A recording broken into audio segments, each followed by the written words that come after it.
Hey guys, this is David from The Strongest Root.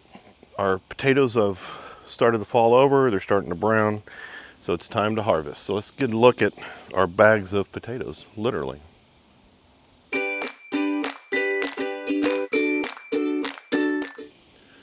Okay, so I've got my wheelbarrow. What I'm going to do is I'm going to empty my bags into the wheelbarrow, get the potatoes out, and use that soil to backfill some of my gardens where they've kind of compressed. So I'm going to get a container for the potatoes.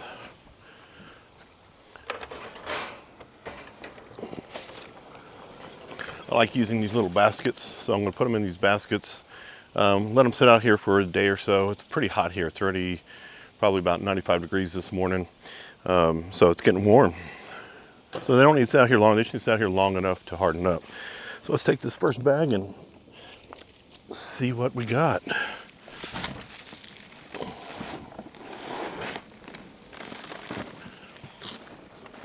All right, so here we go. Just first two grabs, we already got some nice looking potatoes. So excited about it. And they're pretty soft. So again, we don't want them to, need them to harden up, harden their skins. So I'm just going to put them in these buckets and we'll just start pulling potatoes. You know, you get some little ones, and you get some pretty good sized ones. We'll get rid of that. Another little handful. Whoops. Looking pretty good. All right, let's get this bag turned over. Oh yeah. There we go. And what I do with these bags is I'll clean them up, kind of rinse them off, let them dry real good, kind of fold them and store them. They fold flat, so it makes it convenient. You just don't have a bunch of big buckets hanging around. So let's get in here and see what else we got. Got a few more small ones.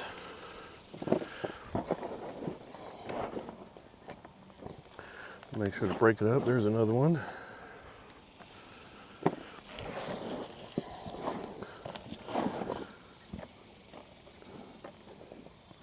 Okay, so let's get this out of the way so we don't replant that. So far, if you can see in there, that all came from one half cut potato when I planted them in an earlier video. I cut all my potatoes before I put them in there. So let's see what this guy's got. Do the same thing here, just kind of get these out of here.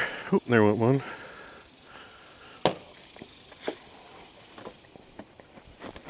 And you can see what's interesting too about the grow bags. Oh, look, there's a big one. You can see how the roots kind of came through. Again, the method here is dry pruning. It causes them to grow continuously. It makes for a really healthy plant. So we'll just keep going. There's a big one. There's a big one. There's a couple more.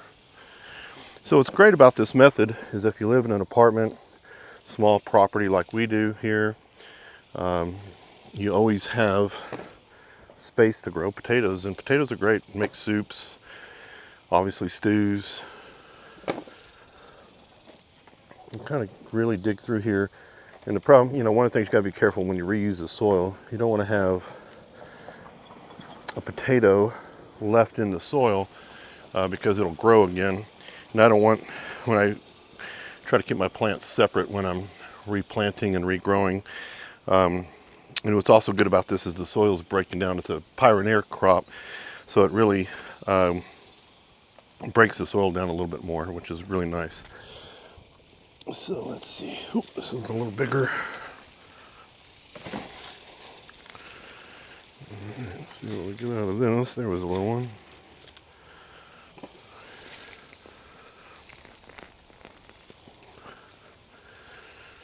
Okay, there's a bunch of little ones out of that one.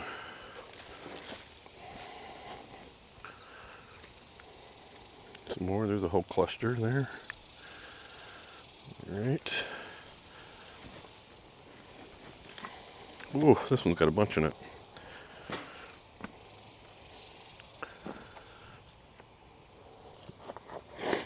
Okay, so there we go. We're getting some pretty good potatoes out of that. Happy with that. Looking good. Here's a bunch more. There you go. All right, so I'm gonna do the rest of these bags and then I'll come back and show you guys what the full yield looked like. Remember, we started with, I think, probably less than a half a pound of potato seed. So let's see what that translates into. Okay, so I got all those bags emptied out. Looks like I had a pretty good harvest. That's 7 bags of potatoes and they all look really good. Super happy with how that turned out. So again, this came from probably half a pound of potatoes. They were sprouting at the time, or starting to get, nice little sprouts on them. I cut them in half, let them harden off for about a week, and then put them in the grow bags, and then used fresh soil. And so what I've done too now is I've taken that fresh soil and I've come over here to these gardens where I pulled all of my onions, and I am starting to reuse that soil. I tell you what, one of the neat things about it was the amount of worms. So like I said, that was fresh soil that I used straight out of bags. There was worm signs in the bags before I put it in there, or since I planted, which was really cool. So nature finds a way. All right, so I'm happy with that. In doing them in grow bags, they're in a small contained space. They get pretty big. I had a couple that were the size of my fist. Had a bunch of little small ones, as you can see. So now the process is I'm going to leave them out here today. It's probably, like I said already, 92 degrees. I think we're going to get about 96, 97 today. It's hot, but they need to harden off. That means letting the skin around the potato thicken up. And if you notice, I did not wash those potatoes. And do not wash your potatoes until you're ready to use them. So when you get ready to cook with them or whatever, then take them to the sink, clean them off. But don't clean them all off at one time. It'll cause them to age, and they won't last as long. So we'll take these now and I'll store them. We have an extra room with shelves I built, and I have a bunch of these containers. I put my onions in those, put my garlic in those, and also, as you can see, my potatoes. And so we kind of have a pantry to go to of fresh produce whenever we want to cook. So again, this is the beauty of your garden, growing your own food, having it for now a while. We go to the grocery store all the time. As you know, you need a mortgage to go to the grocery store these days. So it's nice being able to harvest your own stuff. So I'm going to take the space now that where those potatoes were. I've got some other plants that I've been hand watering for this beginning of this season that I'm going to put on drips. Some more peppers. I got some strawberries that are starting to run. So I want those to run because I'm going to do an episode where I'm going to build a strawberry tower. I need those runners, as many as I can get. So I'm going to let those plants go for a while and create long runners, and then I'm going to prune those and put those in. So we'll do that on another episode. So this was fun. This is rewarding. This is what it's about when you have your own garden. Being able to harvest and, again, be able to cook with your own food. It's absolutely amazing. So if you like what you saw today, please like, subscribe, share with a friend, tell them about the channel. I sure appreciate it. And we'll see you on the next one.